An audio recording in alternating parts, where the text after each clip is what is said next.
This program is rated PG. It contains themes and scenes which may not be suitable for very young audiences. Parental guidance is advised.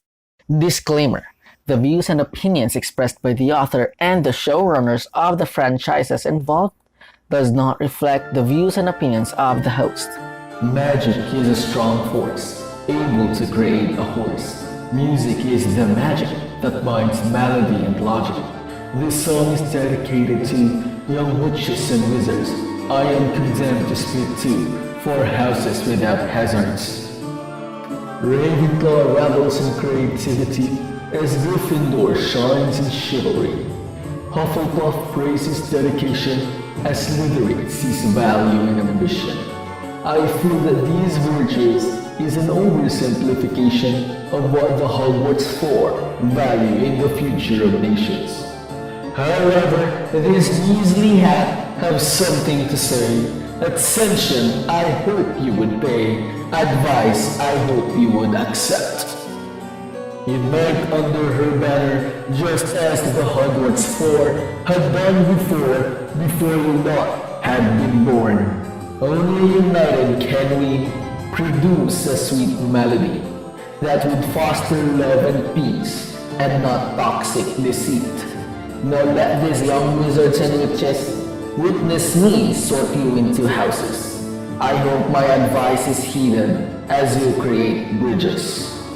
In this crossover, we are going to sort the different Julie and the Phantoms characters into their respective Ilvermorny and Hogwarts houses.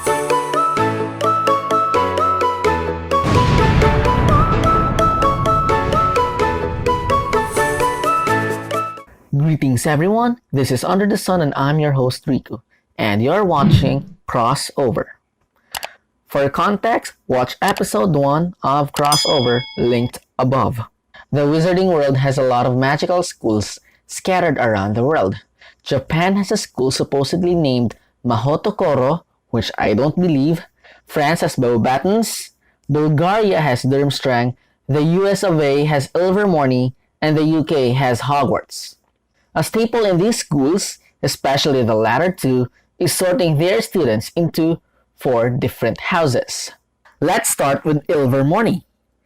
Ilvermorny has the House of the Horned Serpent, the House of the Wampus, the House of the Thunderbird, and the House of the Pukwudgie. The House of the Horned Serpent favors scholars, and they represent the magical's mind. And by magical, I meant the witch or wizard. The House of the Wampus favors warriors and represents the magical's body. The House of the Thunderbird favors adventurers and represents the magical soul. The House of the Pukwudgie favors healers and represents the magical's heart. Hogwarts, on the other hand, also have 4 different houses. The House of Gryffindor value the virtues that the house's founder valued the most: bravery, daring, nerve, and chivalry.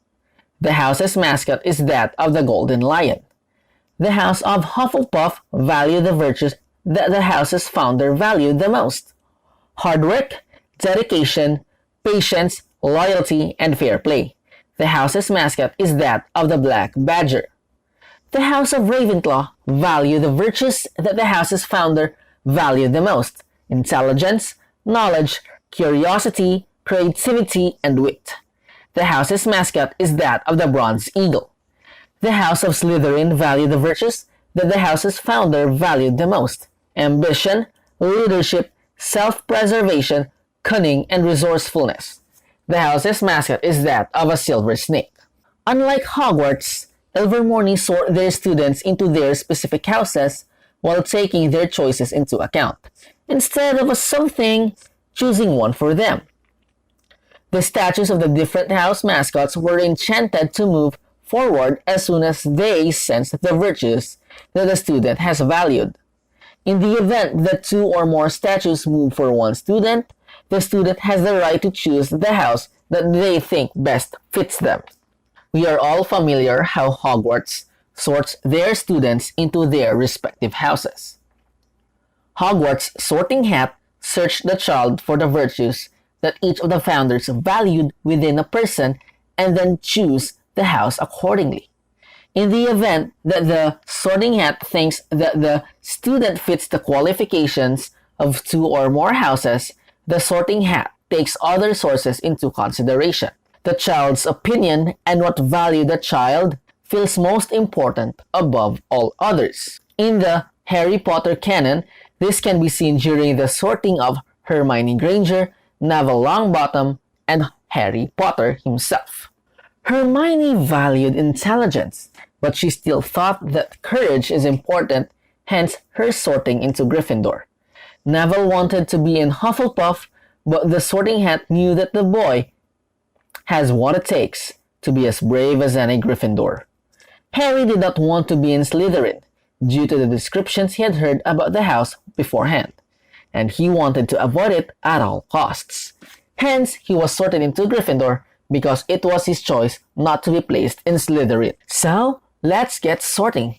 But before anything else, some of the characters featured in this video can qualify to be in Ravenclaw house as they show bouts of creativity throughout their story. Let's start with Julie and the Phantoms and Sunset Curve's lead guitarist, Luke Patterson. I think the Sorting Hat would have a lot of trouble choosing one for Luke. Luke's ambition is on par with his creativity in terms of importance, which is a Ravenclaw trait. Ultimately, the Hat would choose Slytherin because of his ambition. In the story, he left his parents' house because they're stifling his ambition. Despite regretting the decision, Luke still puts value in his dreams enough that he did not return to his parents.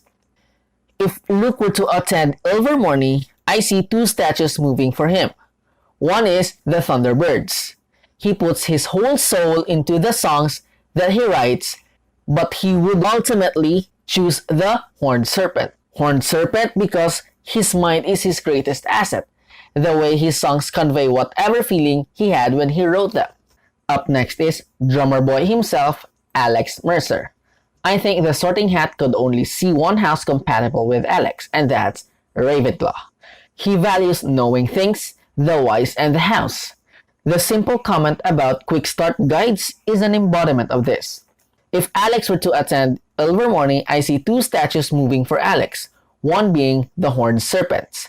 He is an overthinker, he needs answers to every situation, but in the end, he would choose the Thunderbird. Alex is the emotional person of the group. He is very sincere in his words and actions. Up next is the bassist, Reggie Peters. I think the Sorting Hat could see Reggie qualifying for Ravenclaw for his creativity, but he has a tendency not to think things through. Hence, the Sorting Hat would have no trouble sorting him to Hufflepuff.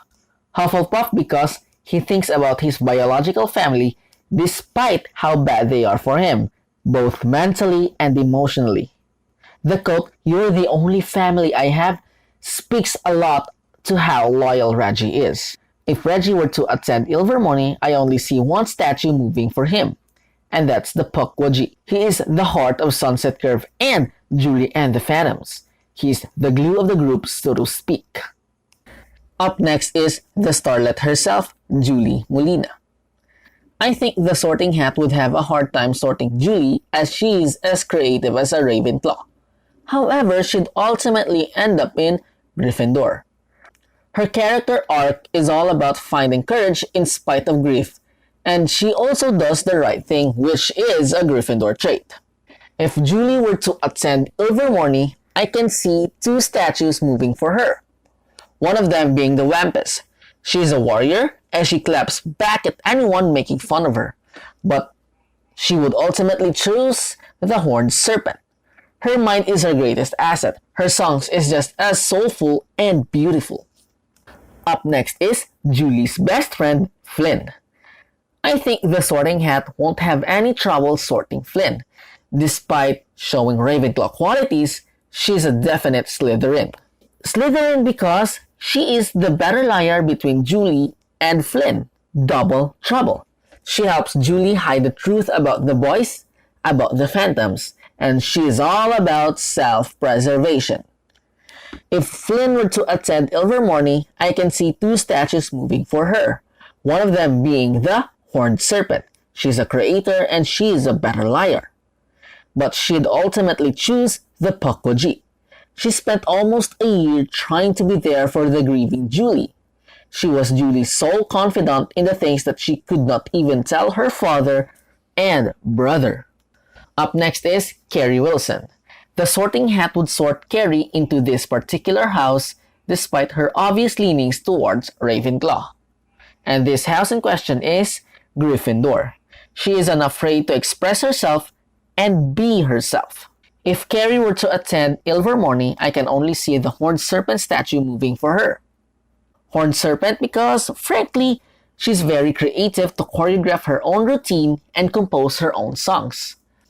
I don't actually believe that Carrie hired a choreographer to her dances, considering her words to Nick when her then boyfriend confronted her about her treatment towards Julie.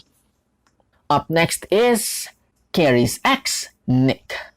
The Sorting Hat won't have any trouble with Nick. He's a true blue Gryffindor. Gryffindor because he is always courageous to confront what he thinks is wrong. There's only one statue that would move for Nick if he were to attend Ilvermorny, and that's the Wampus. He's the athlete. Some have even said that athletes are modern-day warriors. It makes sense considering an athlete uses their body to bring glory to their team. I know this is a bit of a shallow sorting, but we haven't seen much of Nick yet, so forgive me. Next is William, also called Willie. The Sorting Hat would think Willie would also qualify as a Ravenclaw and a Slytherin. Ravenclaw because he has wit to spare. He is also able to teach Alex everything that he knew. And Slytherin because he can be resourceful and has bouts of self-preservation. But ultimately, he is a Gryffindor. He is a risk-taker. Despite the obvious danger it is to him to help the Sunset Trio, he still does it to make things right. Sunset Trio composed of Reggie, Luke, and Alex. If Willie were to attend Ilvermorny, I can only see one statue moving for him, and that's the Thunderbird. Willie is an adventurer. He loves to skate wherever he goes, from the streets of Hollywood to Justin Bieber's empty pool. Up next is Bobby, also known as Trevor Wilson. I think the Sorting Hat can see Bobby qualify as a Ravenclaw and Slytherin. Ravenclaw because he is creative and has a way with words. Slytherin because he was cunning enough to use the band's songs as a way of self-preservation, but ultimately, he is a Hufflepuff. Considering the boys' backstories, he was there for the Sunset Trio. He may have ended up stealing the band's songs. It's clear that he still feels guilty for what he did from the way he ran when the trio wrote on the mirror. Only one statue would move for Bobby if he were to attend Ilvermorny, and that's the Thunderbird. Bobby's not the typical adventurer. His adventures involve around taking risks outside the hits that was Luke's songs. Up next is Caleb Covington. I feel that the Sorting Hat feels that Caleb would qualify as a Ravenclaw because he definitely has a way with words, but ultimately he is a Slytherin. Slytherin because he will do whatever it takes to get what he wants, even stamping his targets or full-out possession. He's also resourceful to use his talent with words to gain his followers. If Caleb were to attend Ilvermorny, I can only see one statue moving for him, and that's the Horned Serpent. Horned Serpent because it's clear that Caleb knows how to plan ahead and throw a pitch or two. The way he used the stamps on Sunset Trio to give them no choice but to join the Hollywood Ghost Club is an indication of that. And that's how I see the sorting up the Julie and the Phantom's characters if they attended Ilvermorny or Hogwarts. Does everyone agree? Sound it down below, and as always, thanks for watching and ciao ciao!